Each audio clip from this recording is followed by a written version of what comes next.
नमस्कार दोस्तों, स्वागत है आप सभी लोगों का हमारे नेक्स्ट पार्ट में लुसेंट समानेगन जी के, जिसमें हम कवर कर रहे हैं मिडिवल इंडिया, मध्यकालीन भारत। अभी तक हम लोगों ने गुलाम वंश तक का जो भी स्टडी था वो उसे कैप्चर कर लिया है, और अभी नेक्स्ट हम लोग स्टार्ट करने जा रहे हैं खिलजी वंश से। सो बिना देर किए हम अपने टॉपिक की तरफ बढ़ते हैं फ्रेंड्स। सो फ्रेंड्स, हमारा जो आज का जो टॉपिक है वो खिलजी वंश है। जो अभी तक हम लोगों ने गुलाम वंश का जो अभी तक पढ़ा था उसका नेक्स्ट अब शुरुआत कर रहे हैं। गुलाम वंश का अंतिम शासक शमशुद्दीन कैमूर था, उसके बाद से अब शुरुआत करते हैं।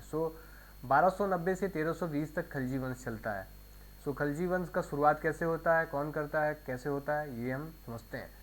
गुलाम वंश के शासन को समाप्त कर 13 जून 1290 ईस्वी को जलालुद्दीन फिरोज खिलजी ने खिलजी वंश का स्थापना किया। किसने इसका शुरुआत किया? जलालुद्दीन फिरोज खिलजी ने। फ्रेंड्स, याद रखने वाली बात है, इसने किलोखरी को अपनी राजधानी बनाया। जलालुद्दीन की हत्या 1296 ईस्वी में उसके भतीजा एवं दामाद अलाउद्दीन खिलजी ने करमानिकपुर में कर दिया। करमानिकपुर इलाहाबाद में है। अभी तक आप देखते आ रहे थे कि उसका गुलाम और दामाद, अभी यहाँ पे भतीजा और दामाद आ गया फ्रेंड्स, क्योंकि अभी तो गुलाम वंश भी चला गया और यहाँ पे कुछ अलग ही रिलेशन लग गया। भतीजा और दामाद। जिनका हत्या हुआ उनका नाम था जलालुद्दीन फिरोज खिलजी, जिसने खिलजी वंश का स्थापना किया। Jalaluddin Firoz Khilji, once again I repeating, Jalaluddin Firoz Khilji, याद रखिएगा फ्रेंड्स। किसने किया? अलाउद्दीन खिलजी ने। बहुत ही ये नाम में कॉम्प्लिकेशन है, क्योंकि आपको समझ में नहीं आएगा एग्जाम में कि किसने किया था। पूछ लेंगे क्वेश्चन कि खिलजी वंश का स्थापना किसने किया था, रख देंगे ऑप्शन जलालुद्दीन खिलजी, अलाउद्दीन खिलजी, बलबन और मोहम्मद गौरी, ऐसे रख देंगे। आपको दो ऑप्शन में तो खिलजी खिलजी नज़र आएगा। जलालुद्दीन फिरोज खिलजी लिखिएगा कि अलाउद्दीन खिलजी लिखिएगा। तो आपको याद रखना है जे से जलालुद्दीन खिलजी, ओके। ए से अलाउद्दीन खिलजी नहीं आते, अलाउद्दीन नेक्स्ट उसका ऊपर आते हैं जब उनका हत्या करते हैं। 22 अक्टूबर 1296 ईस्वी में अलाउद्दीन दिल्ली का सुल्तान बना उनकी हत्या करने के बाद। अलाउद्दीन के बचपन का नाम अली तथा गुशाब था, ओके, गुशाब था। अलाउद्दीन खिलजी ने सेना को नगद वेतन देने एवं स्थायी सेना की नींव रखी। दिल्ली के इन्होंने नगद वेतन और स्थायी सेना को नींव रखी। पहला जो शासक था, सबसे इंपॉर्टेंट क्वेश्चन है, क्वेश्चन आपसे आएगा कि किसने नगद वेतन देने एवं स्थायी सेना की नींव रखी? तो अलाउद्दीन खिलजी ने रखी फ्रेंड्स, है ना। दिल्ली के शासकों में अलाउद्दीन खिलजी के पास सबसे विशाल स्थायी सेना थी। अब तक दिल्ली में जितने भी शासक थे उनमें से अलाउद्दीन खिलजी के पास उनके पास अस्थायी सेना थी, परमानेंट, जिनको वो पेंशन वेंशन भी देते थे। घोड़ा दागने, सैनिकों का हुलिया लिखने की प्रथा की शुरुआत अलाउद्दीन खिलजी ने की। मतलब जो अभी CID जो करते हैं, स्केच बनवाते हैं, जो भी फेस का स्केच करते हैं, जो पहचान करते हैं, वो उन्होंने बहुत पहले शुरुआत कर दिया अलाउद्दीन खिलजी ने, ठीक है। सैनिकों का हुलिया लिखने, ये पहचान के लिए। नेक्स्ट बढ़ते हैं। अलाउद्दीन ने भू राजस्व की दर को बढ़ाकर उपज का आधा भाग कर दिया। पहले कम होगा, अभी जो भी उनका जो लैंड रेवेन्यू जो होता था, अब उन्होंने क्या कर दिया? आधा कर दिया। जो भी तुम्हारे पास आ रहा है उसका आधा मुझे दे दो भाई। इसने खम्मस, लूट का धन, सुल्तान का हिस्सा 1/4 भाग, 1/4 भाग कर दिया के स्थान पर 3/4 भाग कर दिया फ्रेंड्स, ठीक है। जो पहले लूट का धन जो भी लूट के लाते थे किसी भी राज्य से या कहीं से भी, तो पहले क्या होता था कि आप कुछ धन लूट के लाए हो तो आपका जो सुल्तान है उसको तो बताना ही पड़ेगा, नहीं तो फिर आपको पूरा देना पड़ जाएगा, तो या आपकी जान भी जाएगी। तो उससे अच्छा है कि आप कुछ भाग दे दिया करते थे। लेकिन पहले क्या होता था कि ये 1/4 भाग ले लिया करते थे, लेकिन ये जब आया अलाउद्दीन तो ये 3/4 भाग लेने लगा, ठीक है। इसने व्यापारियों को में बेईमानी रोकने के लिए, अभी आप देखते होंगे आजकल की पैसे आपसे पूरा तो ले लेते हैं, सभी कुछ अच्छा लेते हैं, लेकिन जो वेट होता है, जो तौलने का जो तरीका होता है, वो बहुत ही बेवकूफ़ बनाते हैं। आसपास में आपके लोग, आपने देखा ही होगा, 100% आपको मिल जाएंगे। आपसे जब पूरा क्वांटिटी में आपसे पैसा ले रहे हैं और आप उसके लिए जब पे कर रहे हो तो आपको कोई चीज़ पूरा ना दे तो आपको जाहिर सी बात है बुरा लगेगी। लेकिन इस भाई साहब ने उस समय एक काम चालू कर दिया था इससे इससे रिलेटेड। इसने किया कि अगर कोई भी ऐसा बेईमानी करेगा, अगर ऐसा कोई कोई भी व्यापारियों में अगर तोलने वाले कोई कमी होगी तो उसके व्यक्ति के शरीर से वो मांस काट लिया जाएगा, ठीक है, उसके आदेश पर। और इसने अपने शासनकाल में मूल्य नियंत्रण प्रणाली की दृढ़ता से लागू किया। ओके फ्रेंड्स, दक्षिण भारत की विजय के लिए अलाउद्दीन ने मालिक काफूर को भेजा। जहमत खाना मस्जिद इनके द्वारा बनाई गई कुछ निर्माणें। जहमत खाना मस्जिद, अलाई दरवाज़ा, सीरी का किला, हजार खम्बा महल का निर्माण अलाउद्दीन खिलजी ने करवाया, ठीक है। देवी अधिकार के सिद्धांत को अलाउद्दीन ने चलाया था। सिकंदरे शनि की उपाधि सिकंदरे शनि की उपाधि स्वयं को अलाउद्दीन खिलजी ने विभूषित किया, खुद ही अपने आप को उपाधि दे दिया, ठीक है। अलाउद्दीन ने मलिक याकूब को दीवाने रियासत नियुक्त किया। अलाउद्दीन द्वारा नियुक्त परवाना नवीस नामक अधिकारी वस्तुओं की परमिट जारी करता था। साहने मंडी, यहाँ खदानों की बिक्री हेतु लाया जाता था। और सराय अदल, यहाँ वस्त्र, शक्कर, जड़ी बूटियाँ, मेवा, दीपक इत्यादि सब मिलती थी फ्रेंड्स। ये जो मंडी बोलते हैं आजकल सब्जी मंडी, उसको उस समय सहाना मंडी बोलते थे। बाजार नियंत्रण से रिलेटेड कुछ पढ़ लेते हैं अब जब आ गया बाजार। तो बाजार नियंत्रण करने के लिए अलाउद्दीन खिलजी द्वारा बनाए जाने वाला नवीन पद जो है वो दीवान रियासत, यहाँ व्यापारियों पर नियंत्रण रखा जाता था। सहाने मंडी, जैसे कि मैंने आपको बोला, सब्जी मंडी। बरीद, बाजार के अंदर घूमकर बाजार का निरीक्षण करता था भाई कि कौन क्या कर रहा है, क्या बेच रहा है। और मुनहियाना एवं गुप्तचर, गुप्तचर मतलब गुप्तचर आप समझ लो, डिटेक्टिव हो गया मतलब। ओके, सो अलाउद्दीन खिलजी की आर्थिक नीति का व्यापक जानकारी जियाउद्दीन बर्नी की कृति तारीख़ फ़िरोज़शाही में मिलती है। जो अलाउद्दीन का जो भी इकोनॉमिक पर्सपेक्टिव था वो सब किस में मिलता है, तारीख़ फ़िरोज़शाही में मिलता है, ठीक है। खज़ाइनुल फतू अमीर खुसरो, रिहाल इब्न बतूता और फुतहसिल लातिन इस्मामी की कृति मूल नियंत्रण को सफल बनाने में मुहत्तिसिब एवं नाज़िर की महत्वपूर्ण भूमिका थी। ये कुछ इंपॉर्टेंट पॉइंट्स नहीं है, कभी पूछा नहीं गया, ना ही पूछा जाएगा। राजस्व सुधारों के अंतर्गत अलाउद्दीन ने सर्वप्रथम मिल्क इनाम एवं वक़फ़ के अंतर्गत दी गई भूमि को वापस लेकर खालसा भूमि में बदल दिया गया। मिल्क मतलब प्रॉपर्टी, मिल्क होता है उसको बोलते हैं, ओके।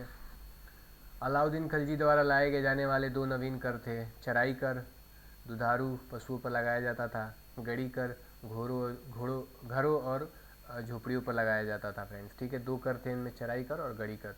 अलाउद्दीन खिलजी की मृत्यु 5 जनवरी 1316 ईस्वी को हो गई, ठीक है। उसके बाद आता है कौन भाई, उसका जो दोस्त फ्रेंड जो भी था वो कुतुबुद्दीन मुबारक खिलजी था। 1316 ईस्वी को दिल्ली के सिंहासन पर बैठा। इसने नग्न स्त्री पुरुषों के साथ संगत पसंद की। मुबारक खिलजी कभी कभी राज दरबार में स्त्रियों का वस्त्र पहनकर आ जाता था। बर्नी के अनुसार मुबारक कभी कभी नंगन होकर दरबारियों के बीच दौड़ा करता था। मुबारक खां ने खलीफा की उपाधि धारण खुद कर ली भाई, सोच लो। मुबारक के वजीर खुसरो खां 15 अप्रैल 1320 ईस्वी को हत्या कर दी और दिल्ली के सिंहासन पर बैठ गया। जो मुबारक के वजीर थे, वजीर, पहली बार ऐसा हुआ कि खुद वजीर ने किसी अपने सुल्तान को मार डाला, ठीक है। मुबारक खां जो भी थे उन्होंने मुबारक खिलजी को मार दिया, ठीक है। फिर खुसरो खां पैगंबर की सेनापति की उपाधि धारण की और भाई अपना खुद का वंश चालू करता है, ठीक है। आप ये जो भी खिलजी और ये जो मुबारक खिलजी के बारे में अगर अच्छे से अगर इसको कॉन्सेप्ट क्लियर करना चाहते हैं ना, तो पद्मावती आप मूवी देखे होंगे, पद्मावती मूवी, ठीक है।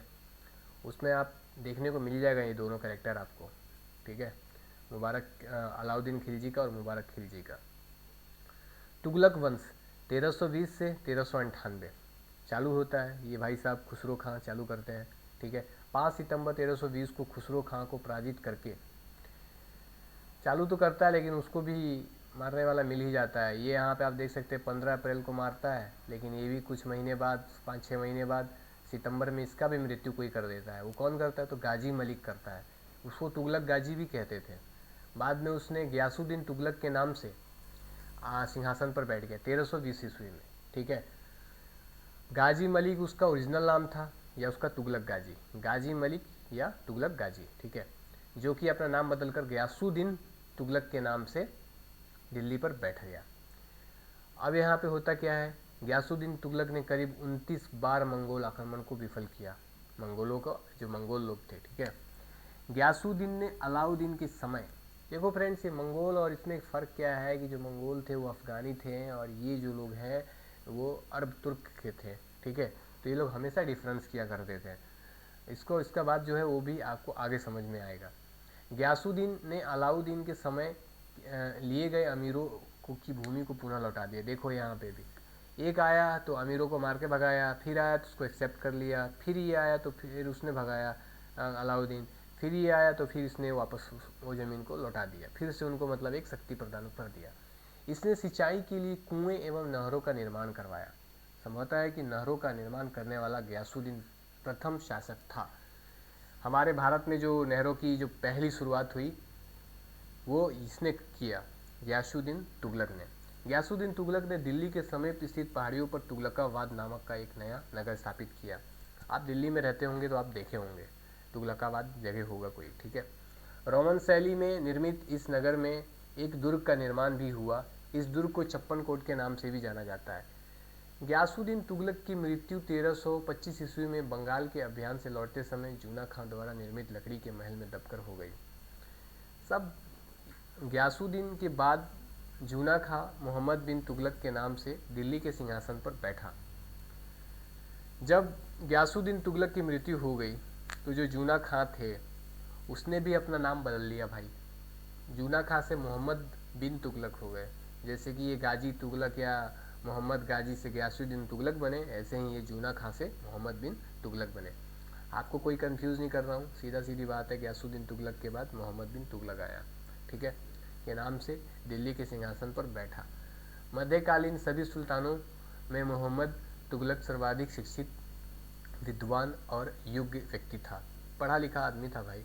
ठीक है, मोहम्मद बिन तुगलक को अपनी सनक भरी योजनाओं और क्रूर कृत्यों पर दूसरों के सुख दुख में प्रति अपेक्षा भाव रखने के कारण सौपनशील, पागल और रक्त पिपासु कहा जाता था।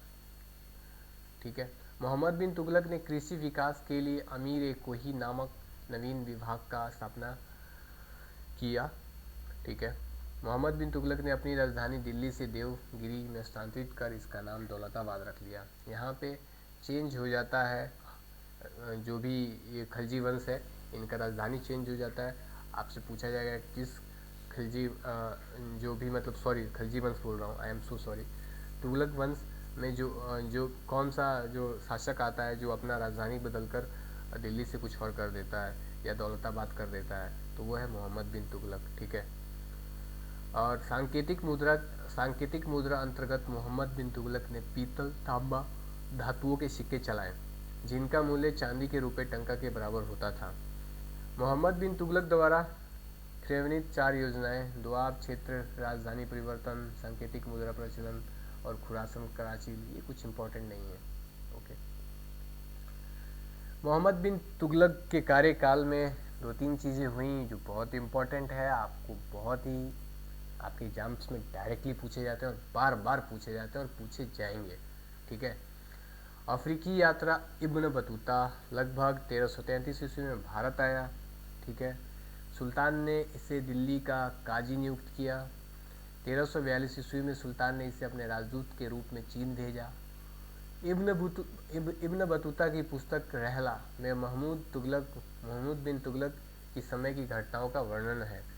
इसने अपनी पुस्तक में विदेशी व्यापारियों के आगमन, डाक चौकियों की स्थापना यानी डाक व्यवस्था एवं गुप्तचर व्यवस्था के बारे में लिखा।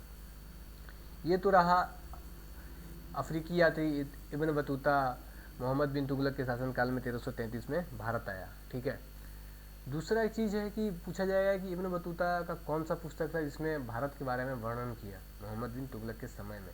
ठीक है, तो वो रहला पुस्तक नाम था। ठीक है, फिर पूछा जाएगा कि उसने क्या वर्णन किया भारत के बारे में, तो उसने क्या क्या लिखा उस पुस्तक में। उसने लिखा विदेशी व्यापारियों का आगमन, क्या क्या करते थे, क्या नहीं करते थे, डाक चौकियों की स्थापना, यानी कैसे चेकिंग पोस्ट थे, क्या काम होता था, गुप्तचर जो भी डिटेक्टिव होते थे वो कैसे काम करते थे। सो ये सब उसने अपने बुक्स में लिखा। ये बहुत ही इम्पोर्टेंट है आपके एग्ज़ाम्स में, और 100% पूछा जाएगा, और आप देख भी लीजिएगा, आपको मिल जाएगा ऐसे क्वेश्चंस, ठीक है। मोहम्मद बिन तुगलक की मृत्यु 22 मार्च 1351 ईस्वी को सिंध जाते समय थट्टा के निकट गोडाल में हो गई, ठीक है। मोहम्मद बिन तुगलक के शासनकाल में दक्षिणी हरिहर एवं बुक्का नामक दो भाइयों ने 1336 में स्वतंत्र राज्य विजयनगर की स्थापना किया, ठीक है। जब मोहम्मद बिन तुगलक का शासनकाल था उस समय दक्षिण में हरिहर एवं बुक्का नामक दो भाइयों ने 1336 में अपना खुद का एक स्वतंत्र राज्य स्थापना किया फ्रेंड्स, ठीक है। ये बहुत ही इंपॉर्टेंट है। इसके ऊपर विजयनगर के ऊपर मैं एक अलग से वीडियो बनाऊंगा, वो आप इसको देखिएगा, और शायद मैं इस टॉपिक में भी इसको ऐड कर दूं, ठीक है। ये बहुत ही इंपॉर्टेंट है, विजयनगर से रिलेटेड बहुत इनडायरेक्टली क्वेश्चन आपसे पूछ लिया जाता है। सो नेक्स्ट, महाराष्ट्र में अलाउद्दीन बहमन शाह ने 1347 ईस्वी में स्वतंत्र बहमनी राज्य की स्थापना की।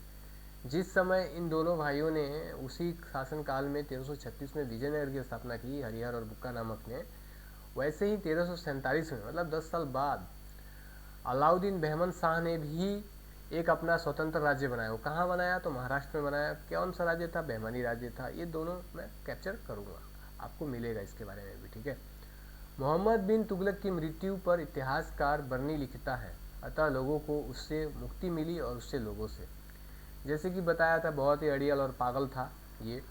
जब ये मरा तो इतिहासकार जो है वो लिखते हैं कि लोगों को उससे मुक्ति मिली और उससे लोगों से, ठीक है। ऐसा आदमी था, सोच लो।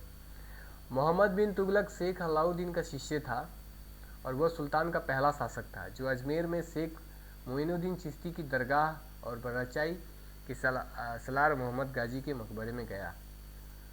मोहम्मद बिन तुगलक ने बदायूं में मरीन मुलिहिम, दिल्ली के शेख निजामुद्दीन औलिया, मुल्तान के शेख रकनुद्दीन अजुद्दीन में शेख मुल्तान आदि संतों के कब्र पर मकबरे बनवाए।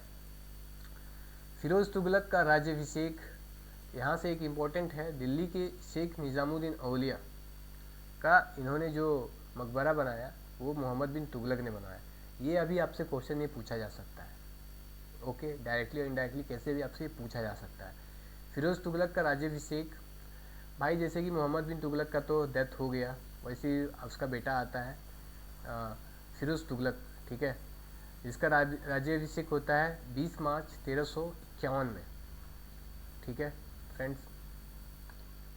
20 मार्च 1351 में होता है। 20 मार्च 1351 को ही उसका मृत्यु हो जाता है, उसी समय उसके बेटे का जो राज्याभिषेक होता है तो वो भी हो जाता है, ठीक है। पुनः फिरोज का राज्याभिषेक अगस्त 1351 में ही वो होता है, लेकिन अगस्त महीने में होता है। खलीफा द्वारा इसे काशिम अमीर के मोमिन की उपाधि दी गई, ठीक है। राजस्व में के अंतर्गत फिरोज ने अपनी शासनकाल में 24 कष्टदायक करकों को समाप्त कर केवल 4 कर, जितने भी टैक्सेस थे 24, जैसे अभी आप लोग जानते हैं कि अपने देश में भी इतने सारे टैक्सेस से हटा के जीएसटी कर दिया गया, वैसे ही भाई ने क्या किया कि इस सब को हटा के 24 के बदले सिर्फ उसने 4 टैक्स रखे। खराज मतलब लगान, ठीक है। खुमश मतलब युद्ध का लूटा हुआ माल। जजिया और जकात को वसूल करने वाले आदेश, जैसे कि खुमस अलाउद्दीन खिलजी में भी आपने देखा कि पहले तो एक चौथाई भाग लेते थे, फिर उसके बाद 3/4 भाग लेने लगे, वही युद्ध का माल, ठीक है। युद्ध में जो लूटा हुआ माल है, सोने चांदी, वही सब। फिरोज तुगलक ब्राह्मणों पर जजिया लागू करने वाला पहला मुसलमान शासक था। जजिया मतलब नॉन मुस्लिम टैक्स हो गया फ्रेंड्स, जो यात्रा करते हैं, मतलब जो भी पिलग्रिम्स है, हिंदुओं से रिलेटेड जो भी मंदिर हैं, जो भी यात्राएं हैं, जो भी धाम है, उसके ऊपर उसने पहली बार एक पहला मुस्लिम शासक ने पहली बार ये एक कर लागू किया, ठीक है।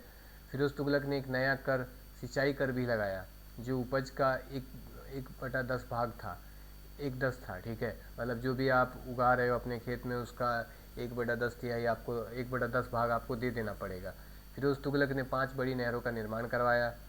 ठीक है, आप याद करिए कि फिर नहरों का निर्माण सबसे पहले किसने करवाया था। ठीक है, तो गियासुद्दीन तुगलक ने सबसे पहली बार निर्माण करवाना शुरू किया था। ठीक है, ये आपको इसलिए बोल रहा हूँ कि आपको रिमाइंड रहे, फिर से आप वीडियो देखना। ठीक है, फिरोज़ तुगलक ने 300 नगरों की स्थापना की। इसमें हिसार और फिरोजाबाद, फतेहाबाद, जौनपुर और फिरोजपुर प्रमुख था। इसके शासनकाल में खिजराबाद एवं मेरठ से अशोक के 2 स्तंभों को लाकर दिल्ली में स्थापित किया गया। जो आज आप दिल्ली में जो स्तंभ देखते हैं वो इसी ने ला के रखा, फिरोज़ तुगलक ने। ठीक है, सुल्तान फिरोज़ तुगलक ने अनाथ मुस्लिम महिलाओं, विधवाओं, लड़कियों की सहायता के लिए एक विभाग बनाया जिसका दीवाने खैरात है। जैसे कि हमारी गवर्नमेंट्स आजकल स्कीम्स निकालती है वुमेन एंड चाइल्ड डेवलपमेंट के थ्रू। ठीक है, वैसे ही है।